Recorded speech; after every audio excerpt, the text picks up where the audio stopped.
what we're going to do today is just get a grip of what Photoshop can do with regards to libraries. So since 2020, there's been a lot of good changes that they've brought about with regards to the libraries. Okay, so I'm just going to run you through all the things that they've done. So I just went to pexels.com and I'm going to download this image.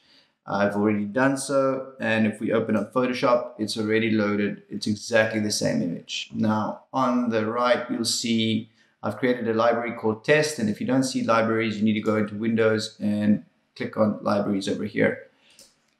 What we can do now is with this image open, I can say plus on the right, and then I can say create from image. This is going to open up this nice little tab, and I can say I want to create a pattern. Let's enlarge this a little. I can actually scale it. I can rotate it. I can choose different shapes. And it doesn't even look like a circuit board anymore. Just look at what you can do with one single image. And this will change with every single image that you use. And this will save as a pattern. Don't you think that's incredible? So what we'll do now is I'm going to just click save. And let's have that as an option. I'm going to go to shape. So this is a vector-based image that's been saved. It's a black and white.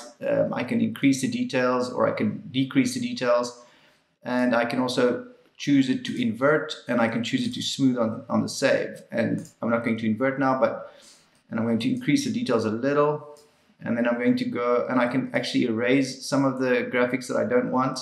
What they'll need to do now is if I do erase, there's no undo. So that is what they need to fix. There's no Apple Z to make sure it goes away. So once you erase, you need to either do it again if you made a mistake or not use it at all. But I think they'll fix it in the next update.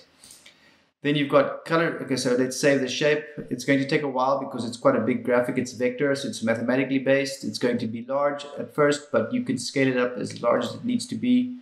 So if I say save to libraries, it's going to take a while, but it's all worth it. So now we can also go to gradients. Here you can see some gradients going up, and it's taking them all from the board, and I can move these around and I can save some colors. So this means you can use this in any image that you find online. So if you like the colors of an image, you can put it into Photoshop and you can save the color set that is in there, and you can use these libraries wherever you go. So it's used in Adobe XD, it's used in Illustrator, Photoshop, and then we've got gradients. So you can actually, you have 3 points of the gradient, and it'll actually do a great job at making a fluid gradient.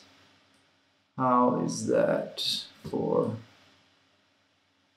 Okay, let's go lighter and then to darker. Yeah, that's about right. Okay, so you've got a nice gradient over there. So this will be able to, you'll be able to do this with any image, which I think is awesome. So that's the thing: patterns, shapes, color themes, and gradients. And you can also increase the stops. So you can go up to 2 stops, and you can say, okay, cool, let's go to 5. And you can see how the colors change and how I get extra places to add. Now this is a very green image, so it's not giving me a lot of options, but just think about all the images that do have more than green, and you'll be able to add that as a swatch. So it's saved. I've got the color themes, I've got shapes and patterns, and you can see in the library, in the test, the library I created to do this, capture the shape, it's got the pattern, so I need to get the theme, and I can save the theme, and then I need to save the gradient. And there we go.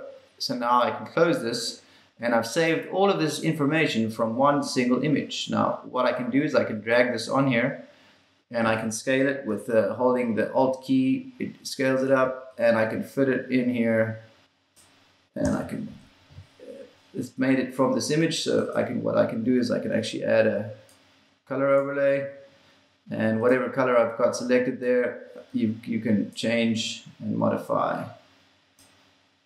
Okay. What you can also, let's look at the pattern. So it's going to throw a pattern over there. and I can scale or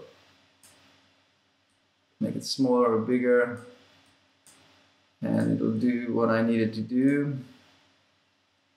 So just so that you know that this is the patterns, this is the shape I created, and there's the real image. So I think that is pretty damn rad from one single image, and it's all done inside of Photoshop without any other tools. So you've got the pattern, the shapes, gradients, and the color themes, which I think is really, really something cool.